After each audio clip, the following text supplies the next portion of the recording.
Assalamualaikum warahmatullahi taala wabarakatuh. 3 USM dan 3 UKM. Hari ini kita teruskan dengan topik mengukur isi padu cecair. Pada hari Isnin yang lalu kita dah belajar mengukur isi padu pepejal kan. Okey, macam mana caranya kita nak mengukur isi padu cecair? Okey. Kat sini murid ni cakap, apakah alat yang sesuai untuk mengukur isi padu cecair? Cecair ni adalah sebarang air minuman, air apa tu? Air dalam kotak ke, air dalam botol ke, maknanya dalam benda yang kecil-kecil lah kan. Air dalam botol lagi, air dalam apa? Air dalam cawan ya. Okey, macam ni kita nak ukur. Isi padu cecair boleh diukur menggunakan silinder penyukat atau bikar ya. Kamu ingat ya, silinder penyukat atau bikar. Okey, yang ini dipanggil silinder penyukat. Dia panjang dan tinggi. Lepas tu silinder penyukat ni ada nombor. Yang ini namanya bikar. Ini namanya bikar. Okey, isi padu cecair digunakan menggunakan silinder penyukat atau bikar. Ya, termasuk apa lagi cecair? Tadi cikgu cakap jenis-jenis minuman. Okey, kalau sabun tu kalau sabun yang cair pun kita namakan cecair. Sabun ada dua jenis kan? Ada yang cair, ada yang ketul, ada yang serbuk, betul? Macam sabun basuh pinggan ke, sabun basuh baju ke. Okey. Ini dia. Gambar silinder penyukat. Gambar silinder penyukat. Cara kita nak ukur adalah kita tuangkan cecair itu ke dalam silinder penyukat. Dengan syarat kita untuk mengukur cecair yang sikit. Contohnya cecair yang dalam cawan ke.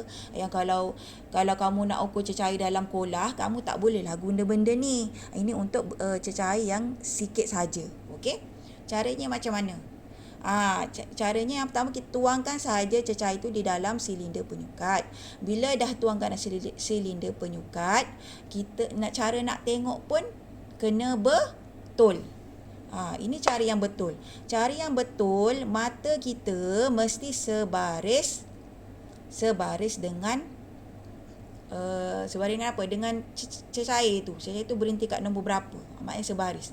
Maknanya kamu tak boleh tengok dari atas. Kamu tak boleh tengok dari bawah. Maknanya kamu tengok budak ni buat. Kamu punya mata mesti sebaris dengan cecair. Yang ini cara yang salah. Ini dia tengok dari atas. Yang ni cara yang salah.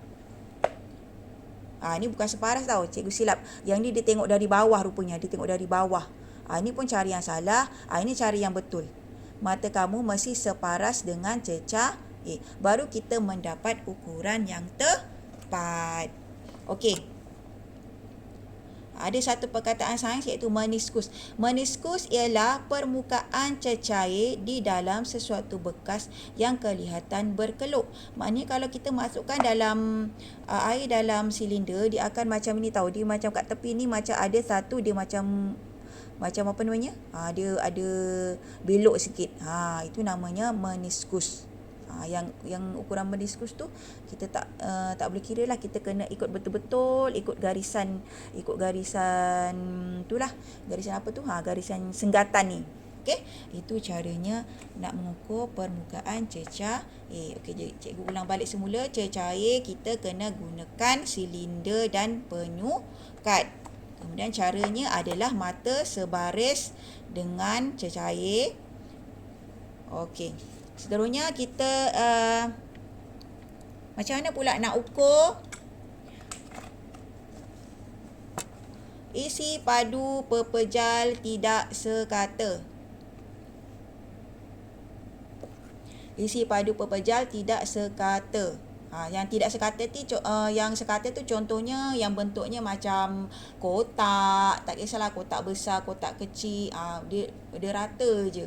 Kalau bentuk yang tidak sekata ni contohnya ada seperti batu kan. Macam mana kita nak ukur dia punya isi padu dia? Okey. Isi padu pepejal tidak sekata ditentukan melalui kaedah sesaran air. Apa tu? Isi padu air yang tersesar bersamaan dengan isi padu objek. Sesaran air ni maksudnya air tu bila kita masukkan air batu kat dalam, kata kita masukkan dalam batu tu, tiba-tiba airnya jadi mula airnya kat sini kan. Lepas tu bila batu masuk je airnya pun jadi bertambah pula. Tu maknanya air yang tersesar. Okey, dia ada dua kaedah. Yang pertama, ingat isi padu pepejal tidak sekata ada dua menggunakan kaedah sesaran air, lepas tu boleh menggunakan dua alat. Okey, alat apa? Alat yang pertama ialah menggunakan silinder penyukat. Maknanya mula kita masukkan air 20 ml. Lepas tu kita masukkan batu, tiba-tiba jadi 30 mililiter. Jadi berapa isi padu batu ni? Jadi kita tolakkan saja. Bacaan akhir tadi 30, bacaan awal tadi 20. 30 tolak 20 jadi 10. Itu dia merupakan isi padu batu.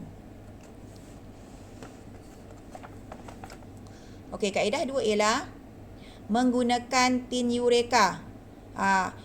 Kaedah dua menggunakan tin Eureka, maknanya mula kamu dia punya formula dia isi padu air yang tersesar sama dengan isi padu batu.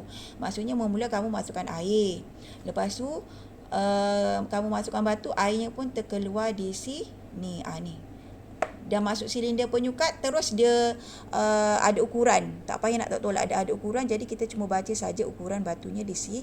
Air yang terkeluar ni merupakan ukuran batu tersebut. Okey, itu sahaja. Belum. Ini kita baru belajar. Okey, jadi kita nak buat latihan. Okey, latihan. Sekejap ya.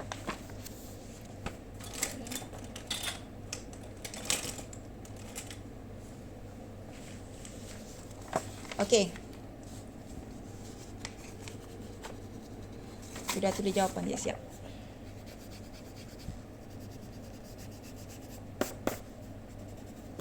Okey, kamu buat latihan muka surat 58.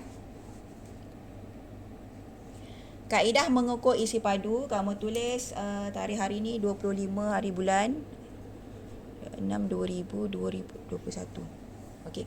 Lengkapkan ayat dengan jawapan yang betul.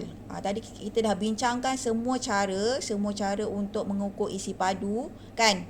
Jadi cikgu harap kamu masih ingat lagi.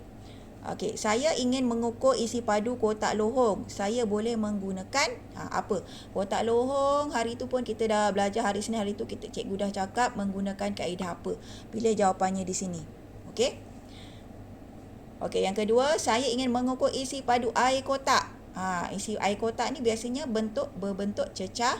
Saya boleh menggunakan apa untuk mengetahui isi padunya?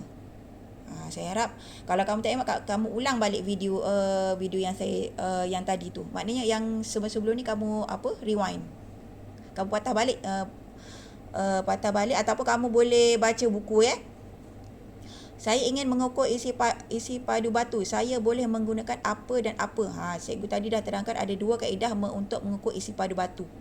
Ya. Jadi kamu isikan jawapan yang betul. Itu sahaja. Sekian, terima kasih.